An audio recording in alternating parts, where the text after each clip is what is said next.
नमस्कार, मैं आयुषी आप सभी दर्शकों का अन्नदाता कार्यक्रम में स्वागत करती हूँ। त्याग और तपस्या का दूसरा नाम है किसान। कृषि ही उसकी भक्ति है और कृषि ही उसकी शक्ति है।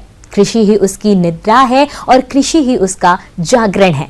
ऐसे ही भारतीय किसानों को खेतीबाड़ी से जुड़ी हुई बहुत सी नई लाभकारी जानकारियां देने के लिए हर रोज सुबह हम आपके साथ आते हैं। तो चलिए कार्यक्रम शुरू करने से पहले देखते हैं क्या है आज के अन्नदाता में। सर्दी के मौसम में सब्जी फसलों का करे प्रबंधन, ले अधिक पैदावार। नींबू के बाग को कीट रोगों से बचाएं, अच्छी फलन पाएं।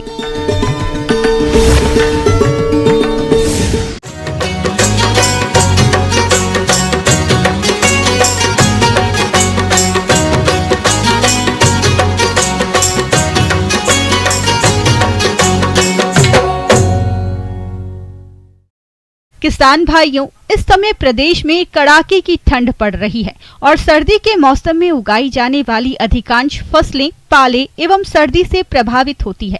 सब्जी और फल पाले के प्रति अधिक संवेदनशील होते हैं। पाला पड़ने से फसलों को आंशिक या पूर्ण रूप से हानि पहुंचती है, जबकि अत्यधिक पाले एवं सर्दी से फसलों में 100% नुकसान हो जाता है। पाला पड़ने की संभावना आमतौर पर दिसंबर से जनवरी तक की होती है। तो ऐसे में किसान फसलों का प्रबंधन किस तरह से करें, इस बारे में जानकारी के लिए मिलते हैं डॉक्टर SK शर्मा से।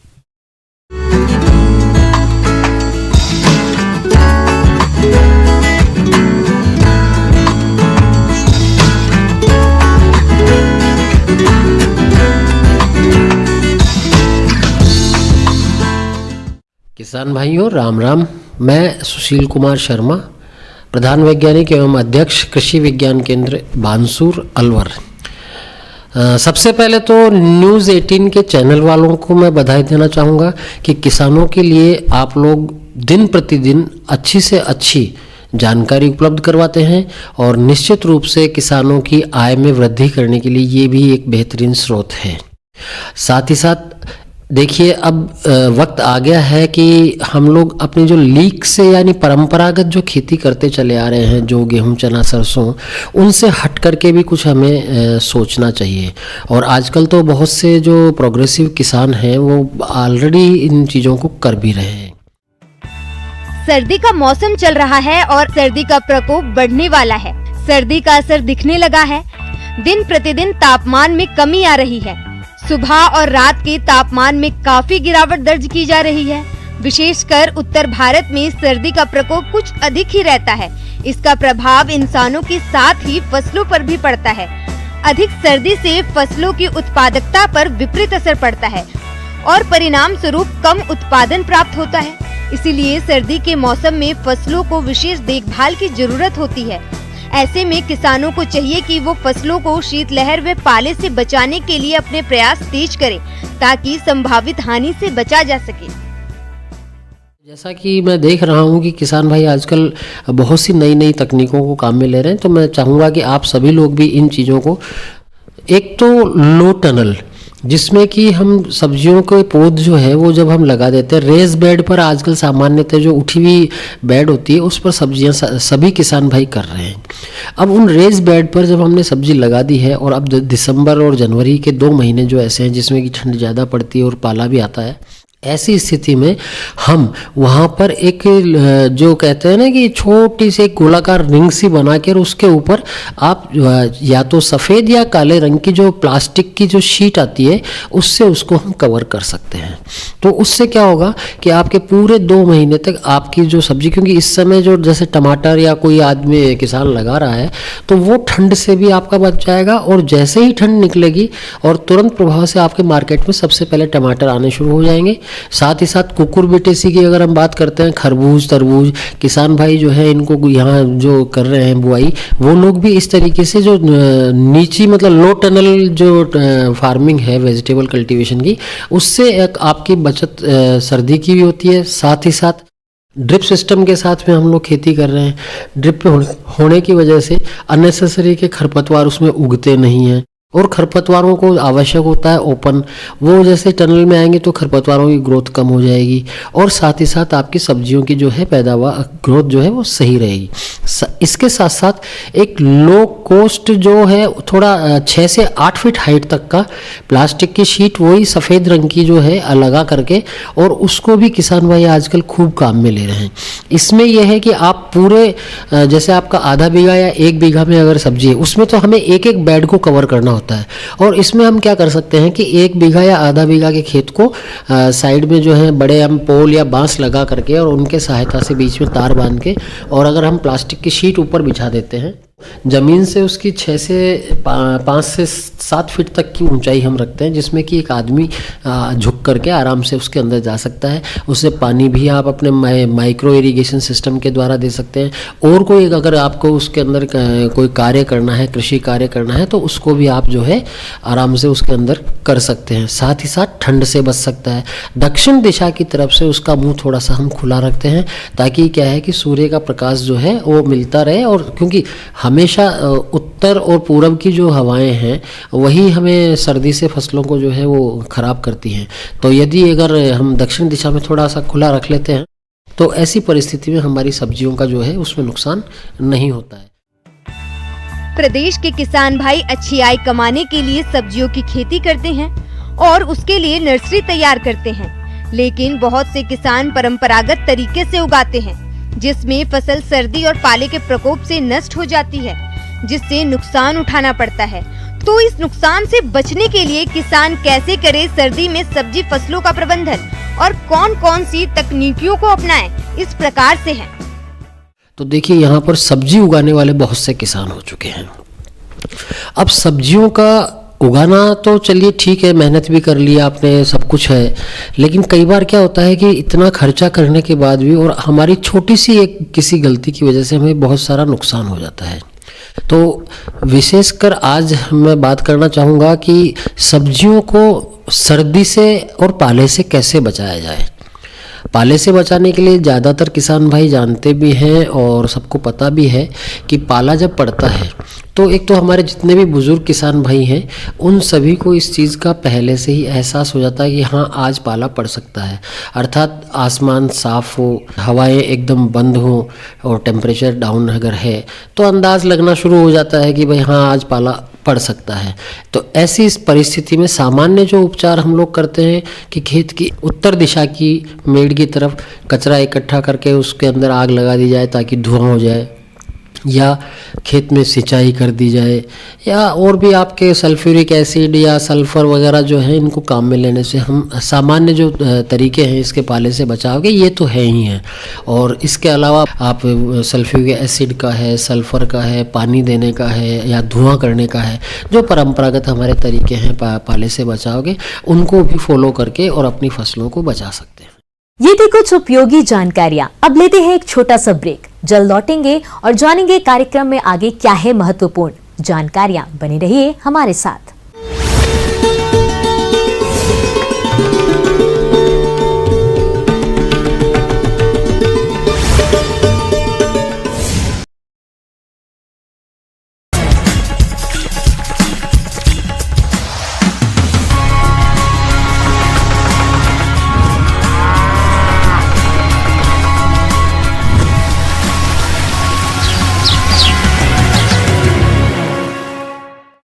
ब्रेक के बाद एक बार फिर से आप सभी दर्शकों का अन्नदाता कार्यक्रम में स्वागत है। बढ़ते हैं अगली प्रस्तुति की ओर।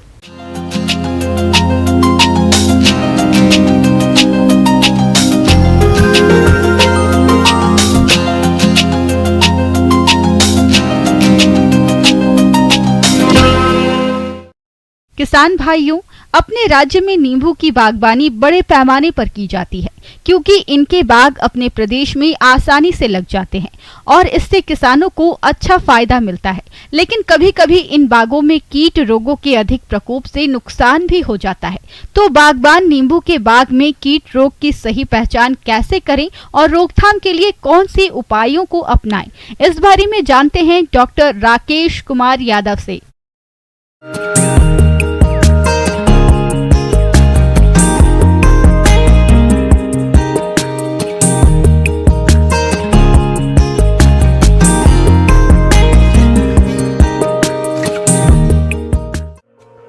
नींबू के फलों की बाजार में वर्ष भर मांग रहती है। इसकी बागवानी करने वाले किसान अच्छा मुनाफा कमाते हैं। प्रदेश के बहुत से किसान भाइयों ने नींबू के बाग लगाए हैं। उन्हें बाग में इस समय कुछ कार्यों को करना जरूरी है। नींबू के बाग में अक्सर कई तरह के खरपतवार उगाते हैं और ये खरपतवार भूमि से खाद पानी ग्रहण करते हैं तथा विभिन्न प्रकार के कीट और रोगों को आश्रय भी देते हैं, जो बाद में पौधों को नुकसान पहुंचाते हैं। तो इसे नियंत्रण करने के लिए बागवान भाइयों को चाहिए कि वह बाग में निराई गुड़ाई द्वारा खरपतवारों को समय समय पर निकालते रहें और पौधों के चारों ओर थाला बनाएं। ऐसा करने से भूमि में वायु संचार बढ़ेगा और पौधे की अच्छी बढ़वार होने से फलत भी अधिक मिलेगी। आज मैं आपको नींबू में कीट एवं रोग प्रबंधन के बारे में जानकारी देना चाहूँगा। सबसे पहले हम बात करते हैं कीट कौन कौन से लगते हैं इसमें। लीफ माइनर की। लीफ माइनर जो कीट है वो क्या करता है, जो पौधे का जो टेंडर पार्ट होता है या जिसको कहते हैं कि नई ग्रोथ होती है, नई वृद्धि होती है, नई पत्तियां होती है, उन पे आक्रमण ज़्यादा होता है। इसमें ये कीट क्या करता है कि नई जो टेंडर पत्तियां हैं उन पे उनकी जो ऊपर की जो परत होती है पत्ती की, उसके नीचे जाके क्लोरोफिल खाता है। ये क्लोरोफिल जो है हरा भाग, उसको स्क्रैप करके खाता रहता है। इससे क्या होता है कि पत्तियां सिकुड़ जाती है और उसके ऊपर आप देखेंगे इसके लक्षण, तो पत्ती के ऊपर एक टेढ़ी मेढ़ी सी सफेद रंग की सुरंग सी बन जाती है, इसीलिए इसको लीफ माइनर बोला जाता है। दूसरा जो कीट है लेमन बटरफ्लाई। लेमन बटरफ्लाई जो कीड़ा होता है, एडल्ट तो उसकी तितली होती है, काले और हल्के पीले रंग की तितली होती है। लार्वा जो होता है इसका, first second third fourth star instar जो लार्वा होता है वो काले रंग का यानी कि गहरा भूरा और बीच में हल्के पीले रंग के जो तिरछे से आड़े तिरछे से स्पॉट होते हैं। और जिसका जो फुल जो ग्रोन जो लार्वा होता है वो हरे रंग का हो जाता है। तो ये क्या करता है कि पूरी पत्ती को, जो पत्ती की बीच की सिरा होती है, उसको छोड़कर पूरे पत्ती को खा जाता है। और यदि इसका आक्रमण ज़्यादा हो गया, इसका प्रकोप ज़्यादा हो गया, तो पूरे पौधे की पत्तियां खा जाता है और पौधा एकदम ऐसे नंगा दिखाई देता है बिना पत्तियों का। आज के समय में नींबू का बाग भी कीट रोगों के प्रकोप से अछूता नहीं है। ऐसे में बाग को कौन कौन से कीट नुकसान पहुंचाते हैं और किसान उन्हें कैसे पहचाने और नियंत्रण के कौन से उपायों को अपनाएं, इस बारे में जानते हैं। इसके लिए क्या करना चाहिए, यदि कम संख्या में है ये लेमन बटरफ्लाई, तो इसके लिए हम पत्तियों से, जैसे एक पेड़ पे जो छोटा ये शुरू हो जाती है, जब बगीचा हम लगा देते हैं उसी समय से शुरू हो जाती है, तो उसी समय हमको रोज विजिट करना चाहिए अपने बगीचे का। उससे पता लगता है कि हमारे खेत में कितने कीड़े बीमारियां आ गई, नहीं आई, हेल्दी है, पौधा बीमार है, क्या है, तो वो सिम्टम दिखने लग जाता है। तो शुरू में कुछ पौधों पर एक दो ही ये इसकी लट जो दिखती है, तो उसको हम हाथ से भी हटा के मार सकते हैं यदि ज़्यादा प्रकोप नहीं है। तो ज़्यादा प्रकोप हो जाता है तो कोई भी सिस्टेमिक जो इंसेक्टिसाइड है उसका हम स्प्रे करके इसका नियंत्रण कर लेते हैं। लीफ माइनर में करते हैं, इसमें एसीफेट का जो है छिड़काव कर देते हैं। बागवान भाइयों, आपको नींबू के बाग से अधिक फल मिले, इसके लिए बाग को रोगों से बचाना बेहद जरूरी है। इसके लिए आपको बाग का नियमित देखरेख करनी होगी। इसके अलावा इसमें लगने वाले रोगों की सही पहचान करके समय पर नियंत्रण करना होगा, तभी बाग से अधिक फल मिलेगा। इसके बाद में बात करते हैं कैंकर की। जो सिट्रस कैंकर होता है, इसके शुरुआती लक्षण होते हैं, जैसे हमारा सूरज उगता है सुबह सुबह तो लालिमा लिए हुए होता है, इसी तरह से पीले रंग के धब्बे बनना शुरू हो जाते हैं गोल पत्तियों के ऊपर। यही धब्बे बाद में जाके भूरे हो जाते हैं, फिर जैसे जंग लग जाती है उस तरह के धब्बे हम पत्तियों पे देखते हैं। शुरुआती जो इसके लक्षण है वो पत्तियों पे आते हैं, उसके बाद में जैसे ये रोग भयंकर रूप लेता रहता है तो शाखाओं पे, तने पे आ जाता है ये, और बाद में इसका प्रकोप फलों पे भी हो जाता है जब फल आते हैं। तो इसके लिए सबसे पहले शुरुआती लक्षण आते ही हमको स्ट्रेप्टोसाइक्लिन है और कॉपर ऑक्सीक्लोराइड है, COC जिसको हम कहते हैं, उनका हम स्प्रे करते रहें। जो स्टेक्टोसाइक्लिन है वो और जो COC है वो 2 ग्राम प्रति लीटर के हिसाब से घोल के इसका छिड़काव करते रहें निश्चित अंतराल पर, तो इसका हम प्रकोप से रोक सकते हैं। आगे और भी है कुछ रोचक जानकारियां, पर यहाँ पर रुकेंगे एक और ब्रेक के लिए। जल्द हाजिर होते हैं।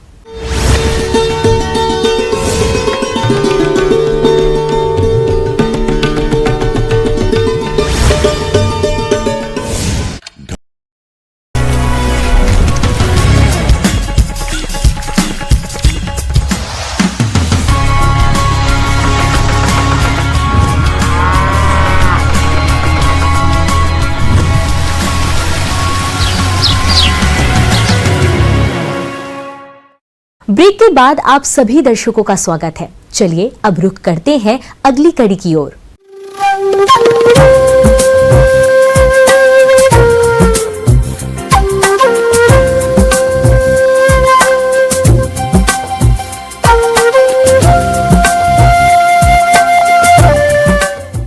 मौसम के अनुसार प्रबंधनों पर ही टिकी है आपकी खेतीबाड़ी, इसलिए मौसम पूर्वानुमान और उस पर आधारित साप्ताहिक कृषि सलाह इस प्रकार है।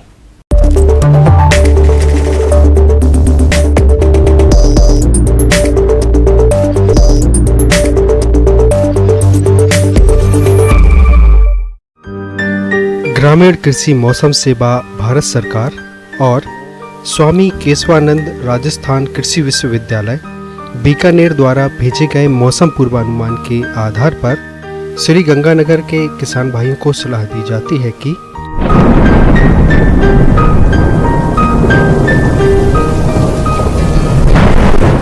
गेहूं और जौ की फसल में दीमक कीट के नियंत्रण के लिए क्लोरोपाइरिफास 4 लीटर दवा को 80 से 100 किलोग्राम मिट्टी में मिलाकर 1 हेक्टेयर खेत में समान रूप से बिखेर दें और इसके बाद हल्की सिंचाई कर दें। गेहूं की खड़ी फसल में यदि जिंक तत्व की कमी दिखाई दे रही हो तो 0.5% लगभग 1.5 किलोग्राम जिंक सल्फेट और 750 ग्राम बुझा हुआ चूना 100 से 150 लीटर पानी में घोल बनाकर प्रति बीघा की दर से छिड़काव करें। इस समय गेहूं की फसल में चौड़ी पत्ती एवं सकरी पत्ती वाले खरपतवारों का प्रकोप अधिक दिखाई दे रहा है। यदि आपके खेतों में चौड़ी एवं सकरी पत्ती वाले खरपतवारों का प्रकोप हो रहा हो तो क्लेडेनोफाप प्रोपागाइल 15% WP के साथ मेटसल्फ्यूराइन मिथाइल 20 WP 1% 64 ग्राम सक्रिय तत्व के हिसाब से अथवा 400 ग्राम व्यापारिक उत्पाद प्रति हेक्टेयर 500 से 700 लीटर पानी में घोल बनाकर फ्लैट फैन नोजल का प्रयोग करते हुए 30 से 35 दिनों के बीच छिड़काव करें। इस समय सरसों की फसल में सफेद रोली रोग होने की संभावना है। यदि यह रोग आपके फसल में दिखाई दे रहा हो तो मैनकोजेब 2 ग्राम दवा प्रति लीटर पानी की दर से घोल बनाकर फसलों पर छिड़काव करें। चने की फसल में कसिए से एक बार निराई गुड़ाई अवश्य करें।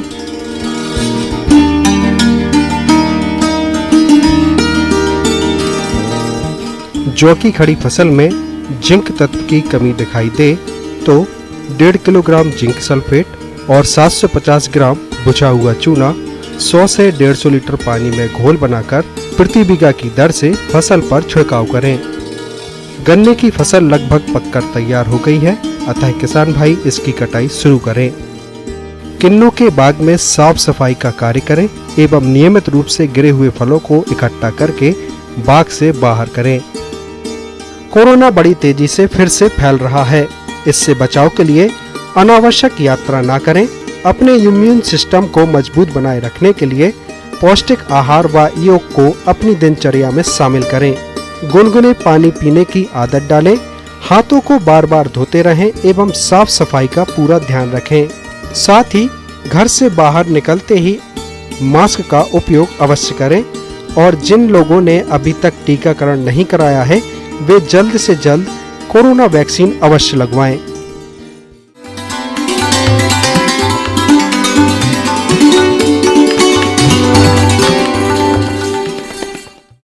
अन्नदाता हेल्पलाइन निशुल्क फोन संपर्क सेवा के माध्यम से आपकी द्वारा पूछी गई समस्याओं में से एक या दो महत्वपूर्ण समस्याओं को हम अपने कार्यक्रम में शामिल करते हैं। इसी के तहत आज की चयनित समस्या और उसका जवाब इस प्रकार है।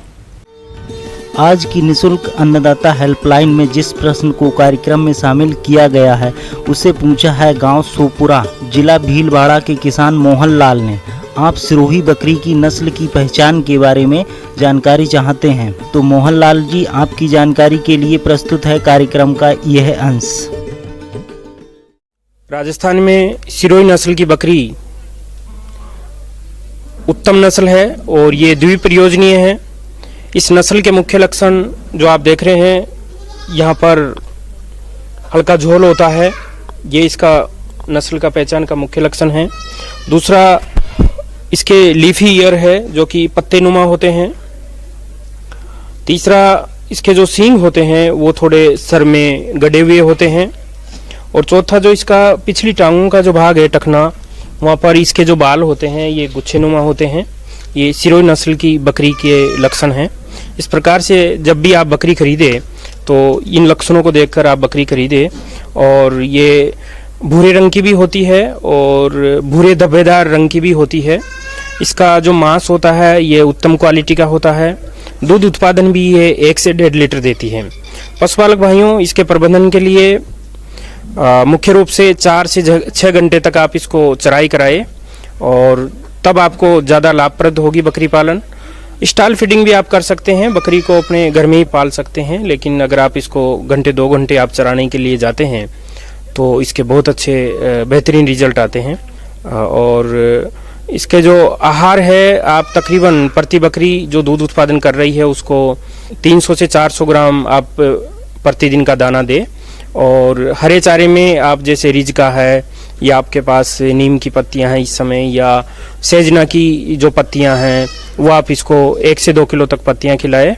और आपके पास जैसे ग्वार का चारा है या लूम है वो आप आधा किलो से 1 किलो तक आप प्रतिदिन आप इनको खिलाए। बांट में आप तकरीबन 10 से 15 ग्राम आप नमक अवश्य रखें प्रति बकरी और 10 से 15 ग्राम ही आप मिनरल मिक्सर आप इसमें अवश्य रखें। तो विभिन्न तरह की किसी भी तरह की बीमारियां नहीं होगी, तो आपकी बकरियों में मोर्टिलिटी नहीं होगी और आपकी बकरियां बिल्कुल स्वस्थ रहेगी।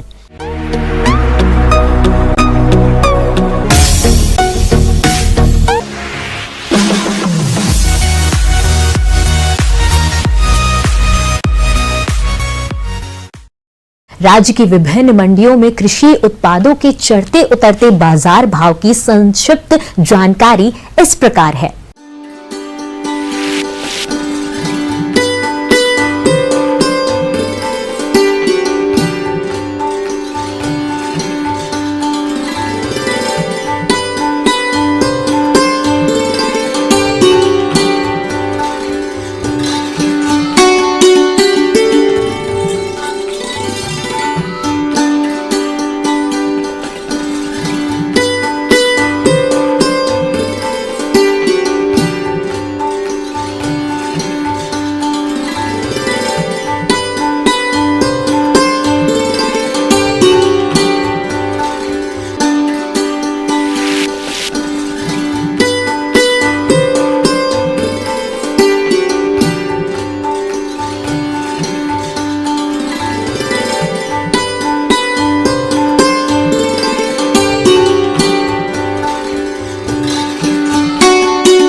हम यह उम्मीद करते हैं कि आज का कार्यक्रम आप सभी दर्शकों के लिए उपयोगी रहा होगा। किसान भाइयों, अन्नदाता आपकी सेवा के लिए संकल्परत है और कृषि संबंधित समस्या एवं सुझावों के लिए आप हमें इस पते पर संपर्क कर सकते हैं। प्रोड्यूसर अन्नदाता, news 18 Rajasthan, Ramoji film city, Hyderabad 501512। साथ ही आप हमें ईमेल भी कर सकते हैं। हमारा ईमेल है p18annadatarajasthan@nw18.com। इसके अतिरिक्त आप हमें निशुल्क हेल्पलाइन नंबर 180088926163 पर सोमवार से शनिवार सुबह 10 से शाम 4 बजे के बीच संपर्क कर सकते हैं। फिलहाल अन्नदाता की पूरी टीम को इजाजत दीजिए। कल फिर इसी समय आपसे मुलाकात होगी कृषि संबंधित कुछ और महत्वपूर्ण जानकारियों के साथ। नमस्कार।